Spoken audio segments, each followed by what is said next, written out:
snow blanketed the forest in an almost sacred silence. The trees, ancient and towering, held their breath under the weight of winter. In the heart of this frozen expanse stood a modest log cabin, smoke curling steadily from the stone chimney. The surrounding land bore the scars and strength of labor. A neatly stacked wall of split logs, axe marks in the trunks of half-felled trees, and a narrow path carved by heavy boots and a sled dragged behind them. Elias Thorne had long abandoned the world beyond the timberline.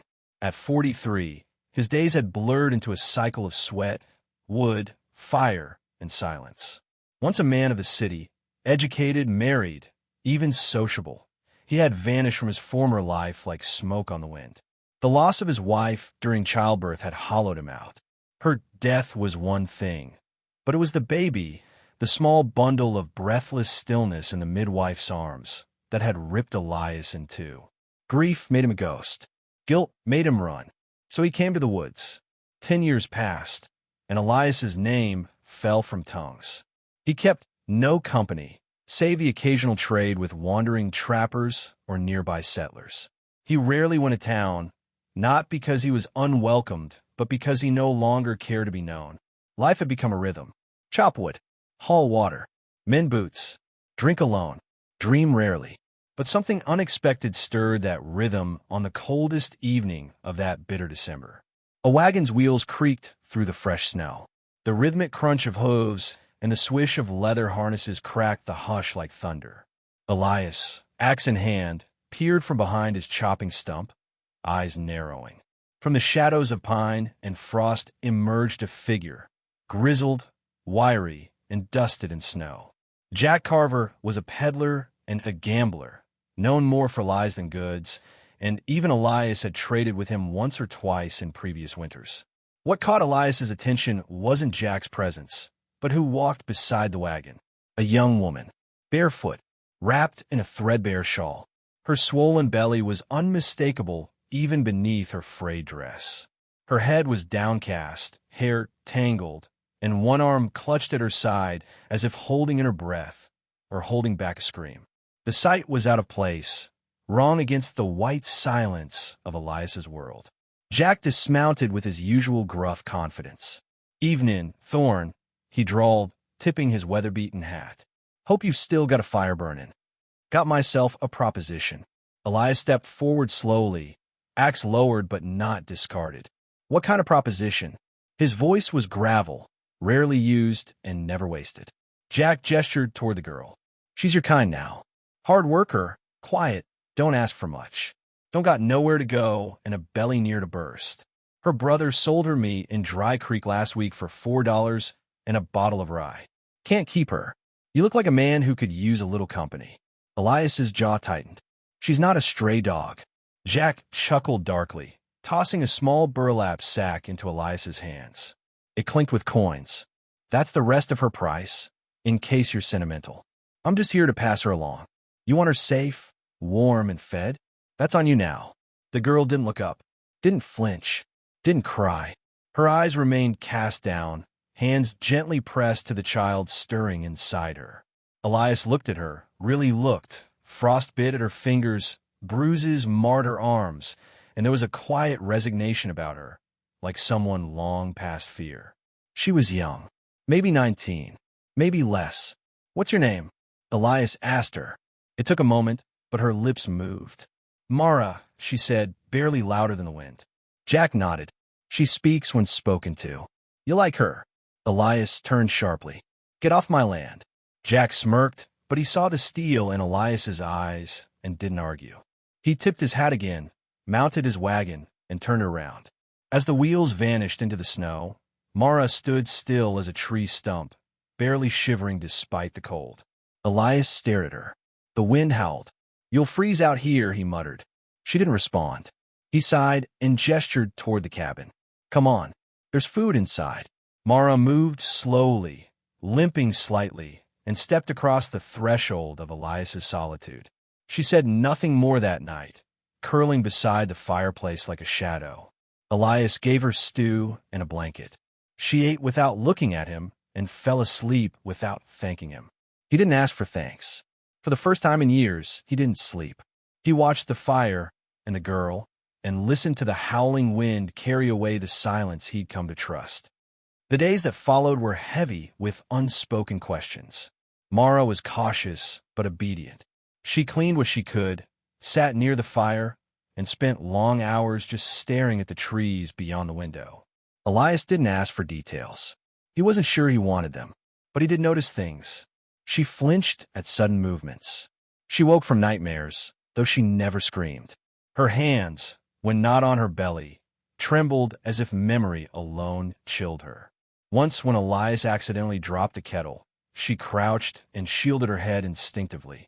These signs spoke louder than words. On the third day, she finally spoke more than a whisper. "Why are you alone?" she asked, her voice raspy. Elias looked up from mending a boot. "Everyone leaves eventually," he said. "Did you drive them away?" He stared at her. "No." Then they were fools. It wasn't meant kindly or cruelly. It was simply a truth.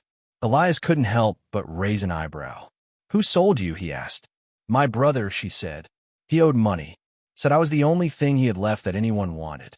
The silence that followed was sharper than the wind outside. "Did you want the baby?" Elias asked after a long pause. "I didn't want the man who gave it to me," she answered. And that was the end of it. Over the next few weeks, Elias made space for her, literally and otherwise. He gave her the bed and took to sleeping on a cot near the fire. He taught her how to stoke it, how to layer wood for slow burn. They shared meals in silence, and slowly, without ever truly discussing it, they found a rhythm. He chopped, she swept. He cooked, she cleaned. He fetched water, she washed clothes. And though her belly grew heavier, her hands never rested. One day, as Elias carved a new handle for his axe, he noticed Mara by the window, holding a small piece of wood he had discarded. She was whittling gently, clumsily, with a paring knife. He watched her with quiet curiosity. "It's for the baby," she explained, sensing his gaze. "Just a little figure. A bear, maybe." Elias nodded. "We got plenty of bears around here. That one won't bite." Mara smiled faintly. It was the first time he saw her smile. It made something inside him stir, a feeling he hadn't known in years. Not love, not yet, but care, a small, cautious ember of it. That night, she asked, "Will you send me away once the baby comes?" Elias shook his head. "Not unless you ask me to." She stared at him a long time. "Why did you say yes that night?" He thought about it. "I didn't know. Still don't. Maybe I just didn't want the silence anymore." Mara reached out and touched his hand. "Thank you for not being like him." He didn't ask who him was. As the weeks crawled by, the bond between them grew stronger, even if no names were given to it. Elias repaired her shoes with fresh leather. He fashioned a cradle from pine and lined it with furs. He showed her how to shoot with his old rifle, not because she needed it, but because he believed everyone should know how to protect themselves. In return, Mara softened the hard edges of his days. She asked questions about the forest, and he told her of trails and bears and the old logging towns long gone rot. She sang, sometimes quietly, old lullabies from her mother, she said. The sound was strange in the cabin, like something sacred. Winter held on with gnashing teeth, but inside that log house, a different kind of season was taking root. One morning, as Elias returned from splitting wood, he opened the door to find Mara curled near the fire, holding her belly and breathing shallowly. "It's starting," she whispered. Panic surged in him, cold and fast, but he masked it behind resolve. He didn't know how to deliver a baby, but he knew how to face storms. And one was coming. Elias had faced many storms, blizzards that buried the world in silence, winds that cracked trees like bones, but none terrified him like the quiet pain he saw in Mara's eyes that morning. She sat by the hearth, bent forward, hands wrapped tightly around her belly. Sweat had already begun to bead at her temple despite the winter chill. The baby was coming. He knelt beside her, his calloused hands surprisingly gentle on her shoulder. "Tell me what you need," he said, his voice low and urgent. Mara shook her head, jaw clenched. "Just towels. Boil water. I'll tell you when." Elias moved like a man with purpose, but a heart racing out of rhythm. He brought what she asked for, water from the well, linens from the shelf, every scrap of knowledge he could remember from books or brief conversations from a life he barely recalled. As the day wore on, contractions grew fiercer. She didn't scream. Mara gritted her teeth, biting down on a leather strap Elias offered her to spare her lips. By nightfall, the cabin was filled with the raw sounds of life and suffering. Elias knelt behind her, guided only by instinct and terror, as Mara pushed through agony. At long last, a wet, gasping cry filled the room, tiny but fierce, like the yelp of a cub. Elias held the newborn, stunned, as warmth spread through his arms and into his very soul. The baby was a girl, with a strong wail and fists that flailed at the cold. He handed her to Mara, who collapsed against the pillows, pale but alive. Tears spilled from her eyes as she took the child to her chest. "She's here," she whispered, exhausted. "She made it." Elias sat back, dazed. Something inside him unraveled. Not grief, not loss, but something older, forgotten, hope. He barely slept that night, keeping the fire stoked while Mara rested, the infant swaddled beside her. The baby's cries broke the stillness now and then, but each time they sounded less like intrusion and more like belonging. Something new had entered the world. Not just a child, but a change inside the cabin itself. Elias Thorne was no longer alone. In the days that followed, a strange kind of peace settled over them. Mara healed slowly, and Elias busied himself with gathering extra firewood and hunting to keep the pantry stocked. He made little toys from bark and pine cones for the child, whom Mara named Clara. When he asked why that name, she replied, "It was my mother's. The only good thing my brother never managed to ruin." Mara spoke of her past gradually, never as a flood, always in pieces, shard from a mirror too painful to look a whole. Her family had been poor and broken long before the war came. Her father drank himself to death. Her mother died of fever. Her older brother, Silas, took over, at first just as guardian, then as jailer. He gambled, stole, and used Mara's innocence as a bargaining chip. The man who fathered Clara had been one of Silas's debtors, a cruel rancher who promised protection and food in exchange for Mara's company. She was 17 at the time. When she tried to run, Silas beat her until her ribs cracked. Eventually, when her belly began to show, the rancher refused to take her back. That was when Silas sold her outright to Jack Carver, who had no real use for her except to pass her along. "He called me a burden," Mara said one evening, her voice low, eyes fixed on the fire. "Said I owed him everything, even this child." Elias didn't respond. He simply reached out and placed a heavy hand on her shoulder, grounding her. They didn't talk more about it that night, but she leaned into him for the first time, just slightly, and the touch was like a promise of trust, of safety, of something beginning. Spring began to whisper into the forest by late March. The snow receded. Buds opened. The streams ran freer. With the melting frost came a sense of motion. Elias and Mara worked together to prepare the garden beds, fixing the chicken coop and clearing paths between the trees for easier access to firewood. Clara, now nearly 3 months old, gurgled happily in a sling on Mara's chest. For Elias, this was the first spring in years that didn't feel like a ticking clock toward another empty season. He began to see color again, not just in the green of moss or the bright sky, but in the sound of Mara laughing as Clara clutched her hair, in the smell of bread baking on their hearth, in the way Mara began calling the cabin home. "You were a stranger," Mara said one day as they worked the soil. "Now I can't imagine this place without you." "You were a stranger too," Elias replied. "Now, you're something else." They didn't put a name to what was forming between them. There was still caution in Mara's eyes, still ghosts in Elias's.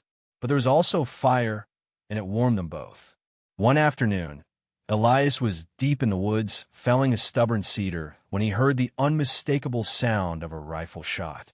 His blood froze. Dropping the axe, he ran. When he burst from the tree line, he saw Mara on the porch, rifle braced against her shoulder, Clara crying from her basket.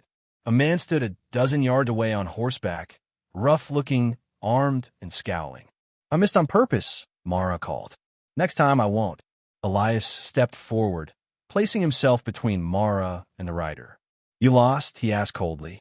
The rider grinned, flashing a gold tooth. "Looking for someone. Young woman. Pregnant, maybe. Bought by Jack Carver a while back. Name's Mara.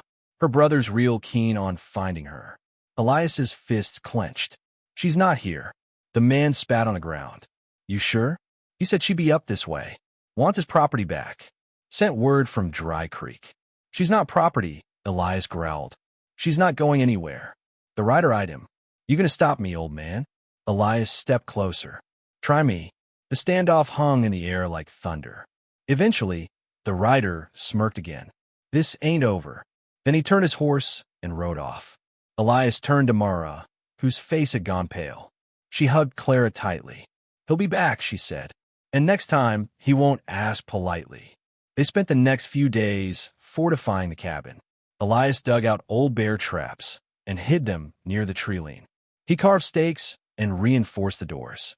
Mara practiced daily with the rifle. They posted a lookout in shifts. Clara, blissfully unaware of the danger, laughed and cooed through it all. One night, Mara finally spoke what they'd both been avoiding. "If he brings Silas, I'll have to face him." Elias sat beside her. "You're not alone anymore." She turned to him, her eyes searching. "Why are you doing this for me?" Elias hesitated, then spoke the truth. "Because you remind me what it's like to care. And I won't lose that again." She leaned into him then, truly this time, and he held her, Clara nestled between them. The confrontation came sooner than expected. At dawn a week later, two riders approached. One was the gold-toothed scout. The other, a larger, rougher man with scars down his cheek, was unmistakably Silas. Mara stood on the porch, rifle in hand. Elias beside her, axe on his back, shotgun in hand. Silas grinned as he dismounted. "Little sister," he said with mock sweetness. "You've gotten cozy." "I'm not going anywhere," Mara replied. "You don't get to choose," Silas sneered. "You're mine. Always have been." "No," Elias said, stepping forward. "She's not." Silas looked at him, eyes narrowing. "You think you can protect her?" Elias raised the shotgun. "I know I can." It was the gold-toothed man who tried first, drawing fast. But Mara was faster. One shot rang out. The man fell backward off his horse, clutching his side. Silas screamed and charged. Elias met him halfway. The fight was brutal. Fists cracked against bone. Blood sprayed in the snow. Silas swung a blade, slashing Elias's arm, but Elias didn't stop. Fueled by rage and years of silence, he knocked Silas to the ground and drove the butt of his shotgun into his jaw. Again and again, until Silas didn't move. Mara pulled Elias back. He was breathing hard, bleeding, but alive. "You did it," she whispered. "No," he said, staring at her. "We did." They buried the scout near the woods. Silas, unconscious but alive, was tied to his horse and sent back to Dry Creek with a warning carved into a plank tied to his chest. "She is free now." Elias and Mara stood together, watching the trees. "It's over," she whispered. "No," Elias said, taking her hand, Clara asleep in his other arm. "It's just beginning." The sun rose slowly over the jagged pine line of the forest, casting golden streaks across the dew-glazed clearing where the cabin stood. Inside, warmth radiated from the stone hearth, the steady crackle of firewood offering comfort that belied the emotional storm just past. Elia, the reclusive lumberjack who once thought solitude was his only companion, now cradled a sleeping infant in his arms, her small chest rising and falling with perfect innocence. Beside him, Josephine, recovering from childbirth, watched the scene with heavy eyes and a heart that had begun to mend. The cabin had transformed from a shelter of exile into a cradle of rebirth. But as with all stories touched by tragedy, peace was not to remain undisturbed for long. Word had spread beyond the town's edges about a man hiding in the woods with a woman who should have belonged to someone else. Whether out of curiosity, vengeance, or greed, something was coming. And Elia knew that solitude could no longer shield them from the consequences of the girl's past. The baby's existence, symbol of love, violation, and defiance, was about to become the axis on which justice would turn. One morning, while chopping firewood near the tree line, Elijah heard the crunch of boots approaching on the old logging trail, a sound he hadn't heard in months. He gripped the axe tighter and slowly turned.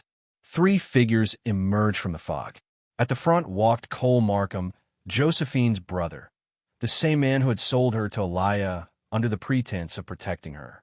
But this time, he didn't come with a sack of silver or nervous excuses. He came with a lawman and a rifleman at his side, and his mouth twisted in smug authority. Elijah Hart. The marshal barked, "We've come for the girl." "She's not a girl anymore," Elijah said calmly, his voice low and dangerous. "And she's not yours to take." Cole stepped forward, boots crunching over brittle frost. "You paid for her, didn't you? That makes her property. And now the law's here to make it right." Inside the cabin, Josephine had heard everything. Despite her still fragile state, she wrapped herself in a shawl and emerged onto the porch, her gaze burning with more defiance than ever before. "You sold me like cattle," she spat at Cole. "You think the law protects that?" The marshal shifted uncomfortably, but Cole pressed on, puffed with self-righteousness. "You were pregnant with another man's bastard. I saved your honor by finding you a roof and a husband. And now I'm here to get what's owed, either her or the child. That's blood. My blood. It was too much." The lines of reason, legality, morality, blurred by betrayal, greed, and a broken past, snapped in Elijah's mind. With the baby crying inside and Josephine trembling beside him, he saw no room for debate. "You're not leaving with anyone," Elijah said firmly. "Not her. Not the child." The standoff escalated in seconds. The rifleman raised his weapon, but Elijah was quicker. He hurled his axe, burying it into the side of a tree, just inches from the rifleman's head. "Next one's not a warning." The marshal drew his revolver, but Josephine stepped between them, yelling, "You'll shoot a woman holding a child?" It worked. The marshal hesitated. A silence followed, thick as syrup.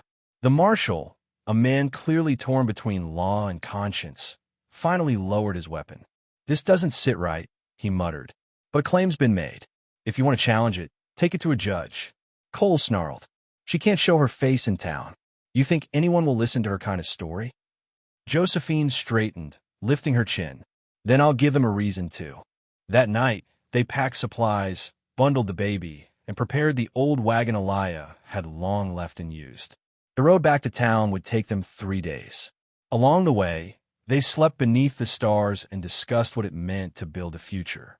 Elijah, once a man of few words, opened up about his past, how he'd lost his family in a winter storm not unlike the one during the birth. Guilt had driven him into isolation. But holding Josephine's hand and watching over the child had begun to heal what solitude never could. Josephine, in turn, shared what her life had been like before being sold. Dreams of being a teacher, of raising a child in a home where kindness wasn't a currency. In each other, they found not just safety, but the fragments of the people they used to be. It was more than survival. It was redemption. When they arrived in town, the reaction was as expected: gasps, whispers, and stares. Josephine, visibly worn but fierce, walked straight into the sheriff's office and demanded to speak. There, under oath, she revealed everything: the abuse, the betrayal, the sale. She told them how Elijah never touched her without consent, how he helped her through childbirth, and how he protected her not for ownership, but out of dignity. The sheriff, a fair man known for listening before judging, summoned the judge for an emergency hearing. And then the community began to shift. Women who had long been silenced by their own secrets stood up. One by one, they offered accounts of Cole's past dealings, how he'd extorted, blackmailed, and sold favors like they were tradable goods. The picture formed quickly, and it was damning. Cole was arrested.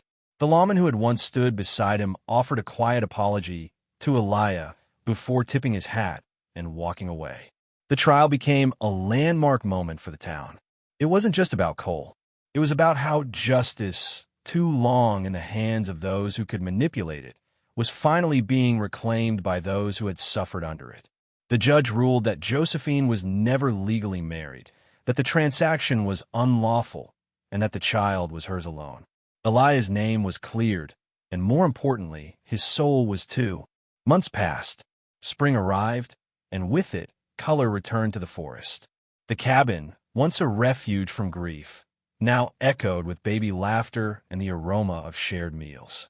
Eliah built a swing on the front porch, carved toys from whittled wood, and began work on a new room for the child. Josephine planted a garden and taught the baby to follow the sunflowers with her eyes. They never made vows in a church, but they made promises every day in the little things. In the way Eliah always checked the baby's breathing before dawn. In the way Josephine waited for him by the fire when he came in late from the woods. They had built a family not through ceremony, but through compassion, protection, and trust. One evening, while they watched the baby toddle between stacks of firewood, Eliah whispered, "She's more than a family." Josephine looked at him, puzzled. "What do you mean?" He nodded toward the child. "She's her second chance." Josephine smiled, tears catching the sunset in her lashes. "Then let's make it count." They had no guarantees of perfect life. They still bore scars, some visible, some not. But together, they had turned a story of pain into a testament of hope. The lonely lumberjack, the pregnant girl sold by her own kin, and the child born in the heart of a storm, all had found what they never expected. Not just family, but something greater. Home.